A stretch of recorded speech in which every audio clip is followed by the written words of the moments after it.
আজি এই অভিৱৰ্তনস্থলীৰ পৰা আন্তৰিক শ্ৰদ্ধা জনাইছোঁ, অভিনন্দন জনাইছোঁ। সদৌ Assam casual master roll fix pay workers কৰ্মচাৰী সমন্বয়ৰক্ষী সমিতিৰ আজি এইখন বিশেষ অভিৱৰ্তন। আৰু এই অভিৱৰ্তনখনৰ লগত জড়িত বিভিন্ন বিষয় হ'ল যে আপোনালোকে জানিব আমাৰ প্ৰায় 13,000 এই পৰ্যায়ৰ কৰ্মচাৰীৰ আমি ৰাজ্য চৰকাৰৰ অইন কৰ্মচাৰীবিলাকৰ লগত তেখেতসকলৰ মানে যথেষ্ট প্ৰভেদবিলাকৰ ক্ষেত্ৰত আমি নিয়মীয়া চাকৰি কৰা মানুহবিলাকে যিবোৰ চৰকাৰৰ পৰা সুবিধাবোৰ লাভ কৰোঁ, গ্ৰহণ কৰোঁ, তাৰ পৰা তেখেতসকলে বঞ্চিত হৈ আছে। আৰু এই বঞ্চিতকৰণৰ যিটো বিষয়, এই বঞ্চিতকৰণত নিশ্চিতভাৱে আমাৰ চৰকাৰৰ পক্ষলৈকে আমাৰ আবেদন যাব আজিৰ অভিৱৰ্তনত যে এই বিষয়কেইটা মুখ্যতঃ আমাৰ তেখেতসকলৰ এই যিখিনি চাকৰি, তেখেতসকলক আমাৰ দৰমহা আয়োগৰ প্ৰতিবেদন অনুযায়ী বেতন দিয়া হয়, কিন্তু তেখেতসকলৰ চাকৰিটো ৰেগুলাৰ নহয়, নিয়মীয়া নহয়। গতিকে তেখেতসকলৰ চাকৰিটো আমাৰ চৰকাৰে নিয়মীয়া কৰি দিব লাগে। তেখেতসকলে নিয়মীয়া কৰাৰ লগে লগে তেখেতসকলে কেইটামান সুবিধা পাবলৈ, এই কৰ্মীখিনিও সুবিধা পাবলৈ সুবিধা হ'ব। যেনে আমাৰ ধৰক আজিৰ তাৰিখত ঘৰ ভাড়া তেখেতসকলে বহু বছৰৰ পিছত পৰিষদৰ দাবীৰ ক্ষেত্ৰত মুখ্যমন্ত্ৰী মহোদয়ে এই বিষয়টো বিবেচনা কৰিলে আৰু তেখেতসকলক 50% হাউচ ৰেণ্ট দিছে। গতিকে আমাৰ কথা হ'ল তেখেতসকলক হাউচ ৰেণ্ট 50% নহয়, সম্পূৰ্ণ 100% হাউচ ৰেণ্ট দিব লাগে। দ্বিতীয়তে তেখেতসকলৰ চাকৰিটো নিয়মীয়াকৰণ কৰিব লাগে। তৃতীয়তে আজিৰ তাৰিখত তেখেতসকলে আমাৰ মুখ্যমন্ত্ৰী লোকসেৱক আৰোগ্য যোজনা, তাত তেখেতসকলে আজিৰ তাৰিখত অন্তৰ্ভুক্ত হোৱাৰ সুযোগ পোৱা নাই। নিশ্চিতভাৱে মুখ্যমন্ত্ৰী মহোদয়ে তেখেতসকলক এই সুযোগটো প্ৰদান কৰিব লাগে। তেখেতসকলক ইতিমধ্যেই ৰাজ্য চৰকাৰে যি আঁচনি ধৰক শূন্য ব্যয় বীমা আঁচনি যিখন ইতিমধ্যে কাৰ্যকৰী হৈছে, আপোনালোকে জানে, সেই ব্যৱস্থাৱলীত এইসকল কৰ্মচাৰীকো সামৰি ল'ব লাগে। আপোন ঘৰৰ যিটো ব্যৱস্থা, আমাৰ অন্য কৰ্মচাৰীবিলাকে আপোন ঘৰৰ 30 লাখ টকাকৈ ঋণ পায়, সেই ঋণৰ ব্যৱস্থা বুলি তেখেতসকলকো দিব লাগে। গতিকে আমাৰ অন্য যিটো নিয়মীয়া কৰ্মচাৰী, সেই নিয়মীয়া কৰ্মচাৰীসকলে ভোগ কৰা সুবিধা, এতিয়া আপোনালোকে এখেতসকলৰ যিটো বিষয়, এইটো মানে এতিয়া নিয়মীয়া নহয় কাৰণে তেখেতসকলৰ গোটেই পিৰিয়ডটো কাম কৰি আছে। হঠাৎ তেখেতসকলৰ কোনোবা এজন ধৰক ভগৱান নকৰক কোনোবা ঢুকাই গ'ল, কিন্তু তেওঁৰ পৰিয়ালটো একেবাৰে অন্ধকাৰত পৰি যায়। তেওঁলোকে এটা টকাৰ কোনো সুবিধা চৰকাৰৰ পৰা পোৱা নাই। গতিকে নিশ্চিতভাৱে চৰকাৰে সেই ক্ষেত্ৰত বিবেচনা কৰিব লাগে, যাতে তেখেতসকলক এই পৰ্যায়ত যেতিয়ালৈকে এই কথাবিলাক নাহে, তেতিয়ালৈকে এককালীন অন্ততঃ 10 লাখ টকা তেখেতসকলৰ পৰিয়ালক দিয়াৰ যিটো ব্যৱস্থাৱলী, এই ব্যৱস্থাৱলীবিলাক নিশ্চিতভাৱে চৰকাৰে কৰিব লাগে। এখেতসকলে চৰকাৰৰ বিভিন্ন বিষয়, আঁচনি বা কাম কাজ একে সময়ে কৰে, কিন্তু এখেতসকলে বহু ক্ষেত্ৰত বঞ্চিত। গতিকে এই বঞ্চিতকৰণৰ বিষয়বিলাক আজি নিশ্চিতভাৱে চৰকাৰৰ পক্ষলৈ যাব আৰু আমি আশা ৰাখিম চৰকাৰে এই কৰ্মীখিনিৰ বিভিন্ন বিভাগ, অসমৰ বিভিন্ন বিভাগৰ পৰা 52-53টা বিভাগৰ কৰ্মচাৰী ইয়াত জড়িত, আৰু এখেতসকল একেবাৰে সাধাৰণ পৰ্যায়ৰ সাধাৰণ কৰ্মী।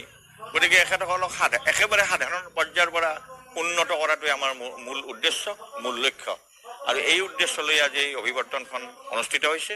নিশ্চিতভাৱে আমাৰ বিনম্ৰতাৰে ৰাজ্য চৰকাৰলৈ এটা অনুৰোধ থাকিব, যাতে এই যিকেইটা বিষয় মই ইতিমধ্যে উল্লেখ কৰিছোঁ, ইয়াত সদৌ অসম কৰ্মচাৰী পৰিষদেও যিমানখিনি ভূমিকা পালন কৰিব লাগে কৰি যাব, চৰকাৰ পক্ষলৈকে এইবিলাক বিষয় লৈ যাব।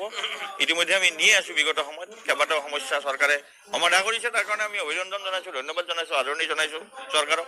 আৰু এইখিনিও যিহেতু এখেতসকলৰ বহুত এটা উপকাৰ হ'ব, আৰু আমি ভাবাত এটা সাংঘাতিক মানৱীয় দৃষ্টিভংগীৰে চালে যথেষ্ট উপকাৰ হ'ব। এইখিনি চৰকাৰে কৰি দিবলৈ আমাৰ বিনম্ৰতাৰ অনুৰোধ। আজি সদৌ অসম ফিক্স পে কেজুৱেল ৱৰ্কচাৰ্ছৰ সমন্বয়ৰক্ষী সমিতিৰ ইয়াত বিশেষ অভিৱৰ্তন অনুষ্ঠিত কৰিছে, আৰু এই সংস্থাটো সদৌ অসম কৰ্মচাৰী পৰিষদৰ এটা অধীনস্থ কৰ্মচাৰী সংগঠন।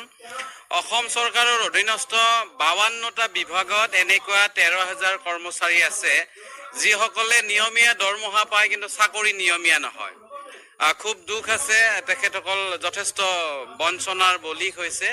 আৰু অতি সম্প্ৰতি অসম চৰকাৰৰ মাননীয় মুখ্যমন্ত্ৰী ডক্টৰ হিমন্ত বিশ্ব শৰ্মা ডাঙৰীয়া বলিষ্ঠ পদক্ষেপত সদৌ অসম কৰ্মচাৰী পৰিষদৰ আহ্বানৰ প্ৰতি সঁহাৰি জনাই তেখেতসকলক ঘৰ ভাড়া বানচৰ 50% আদায় দিছে। এই চেগতে আমি তেখেতসকলক এই ঘৰ ভাড়া বানচৰ 50% আদায় দিয়া হেতুকে অসম চৰকাৰলৈ আমি ধন্যবাদ জনাইছোঁ, কৃতজ্ঞতা জনাইছোঁ। আৰু আমি আশাবাদী অতি শীঘ্ৰে এই কৰ্মচাৰীসকলৰ পূৰ্ণাংগ ঘৰ ভাড়া বানচ অসম চৰকাৰে আদায় দিব। আমি দুখ লাগে, দুখৰ আৰু পৰিতাপৰ বিষয়ে আমি নিয়মীয়া ৰেগুলাৰ কৰ্মচাৰীসকলে বিভিন্ন সা সুবিধাৰ কাৰণে ডিমাণ্ড কৰি আহিছোঁ। পে ৰিভিজন হ'ব, পে ফিক্সেশ্যনৰ কাৰণে ডিমাণ্ড কৰিছোঁ।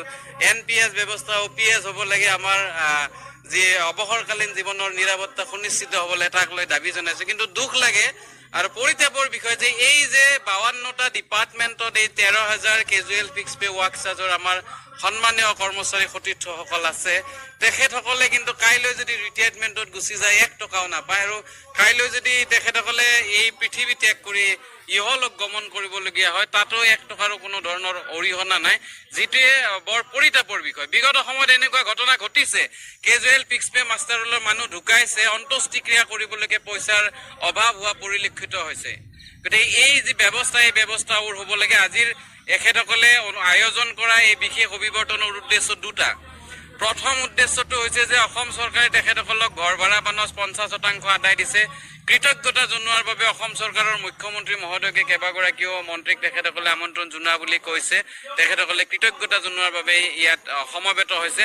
দ্বিতীয়টো কথা হৈছে যে তেখেতসকলৰ যি বঞ্চনা, দীৰ্ঘদিনীয়া বহুত বছৰ ধৰি যি বঞ্চনা, এই বঞ্চনাৰ পৰিত্ৰাণ বিচাৰি ইয়াৰ পৰাই যাতে অসম চৰকাৰলৈ এটা আবেদন, এটা নিবেদন কৰিব পাৰে, তাৰ বাবে ইয়াত সকলোৱে একত্ৰিত হৈছে। আৰু আপোনালোক সন্মানীয় সংবাদ মাধ্যমৰ জৰিয়তেও আমি সদৌ অসম কৰ্মচাৰী পৰিষদৰ ফালৰ পৰা মাননীয় মুখ্যমন্ত্ৰী মহোদয় আৰু অসম চৰকাৰলৈ আহ্বান জনাইছোঁ, দাবী জনাইছোঁ যে এই যি নিয়মীয়াভাৱে দৰমহা পোৱা কিন্তু চাকৰি নিয়মীয়া নোহোৱা যি ৱাৰ্কচাৰ্ছ কেজুৱেল ফিক্স পে মাষ্টাৰৰ সন্মানীয় কৰ্মচাৰী বন্ধুসকল আছে, তেখেতসকলক অতি শীঘ্ৰে নিয়মীয়া কৰ্মচাৰী হিচাপে মৰ্যাদা দিব লাগে, তেখেতসকলক ঘৰ ভাড়া বানচ দিব লাগে। আৰু ৰেগুলাৰ কৰ্মচাৰীয়ে যিধৰণে বিভিন্ন সা সুবিধা পায়, বিশেষভাৱে অসম চৰকাৰৰ এখন ভাল আঁচনি হৈছে মুখ্যমন্ত্ৰী লোকসেৱক আৰোগ্য যোজনা।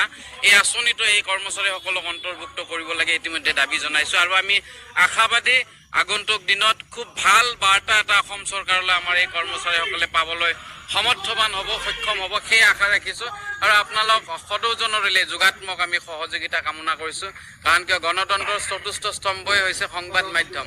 সংবাদ মাধ্যমে যেতিয়া এই বঞ্চনা বা এই সমস্যাখিনিৰ কথা উপযুক্তভাৱে উপযুক্ত স্থানত উপস্থাপনৰ বাবে শ্ৰেষ্ঠ মাধ্যম হিচাপে পৰিগণিত হৈছে। আপোনালোকলৈ ধন্যবাদ জনাইছোঁ। আৰু আপোনালোকৰ পৰা আমি আশাবাদী এইসমূহ সন্মানীয় কৰ্মচাৰীৰ যি সমস্যা, এই সমস্যা সমাধানৰ দিশত আপোনালোকেও ঊৰ্ধ্বতম কৰ্তৃপক্ষক বা চৰকাৰৰ দৃষ্টি আকৰ্ষণ কৰাৰ ক্ষেত্ৰত আপোনালোকক সহযোগিতা কৰক। ধন্যবাদ। অভিৱৰ্তন সদৌ Assam casual master fix pay কৰ্মচাৰীসকলে এই অভিৱৰ্তনৰ যোগেৰে অসমৰ মাননীয় মুখ্যমন্ত্ৰী হিমন্ত বিশ্ব শৰ্মা ডাঙৰীয়াক এক কৃতজ্ঞতা জনোৱাৰ উদ্দেশ্যে এই অভিৱৰ্তন পতা হৈছিল। আমি এই চৰকাৰখনৰ পৰা এগৰাকী চতুৰ্থ শ্ৰেণীৰ কৰ্মচাৰীৰ যিখিনি সা সুবিধা পাব লাগে, দৰমহা পাব লাগে, ইতিমধ্যে বহুখিনিয়ে পাইছোঁ। মাত্ৰ হাউচ ৰেণ্ট 50% পাইছোঁ, বাকী 50% দিবলৈ আমি মুখ্যমন্ত্ৰী মহোদয় তথা অসম চৰকাৰক অনুৰোধ জনাইছোঁ। আৰু আমাৰ কৰ্মচাৰী এজন যদি অৱসৰ পায়, এটকাও নোপোৱাকৈ বিদায় ল'ব লগা হয়, যাতে আমাৰ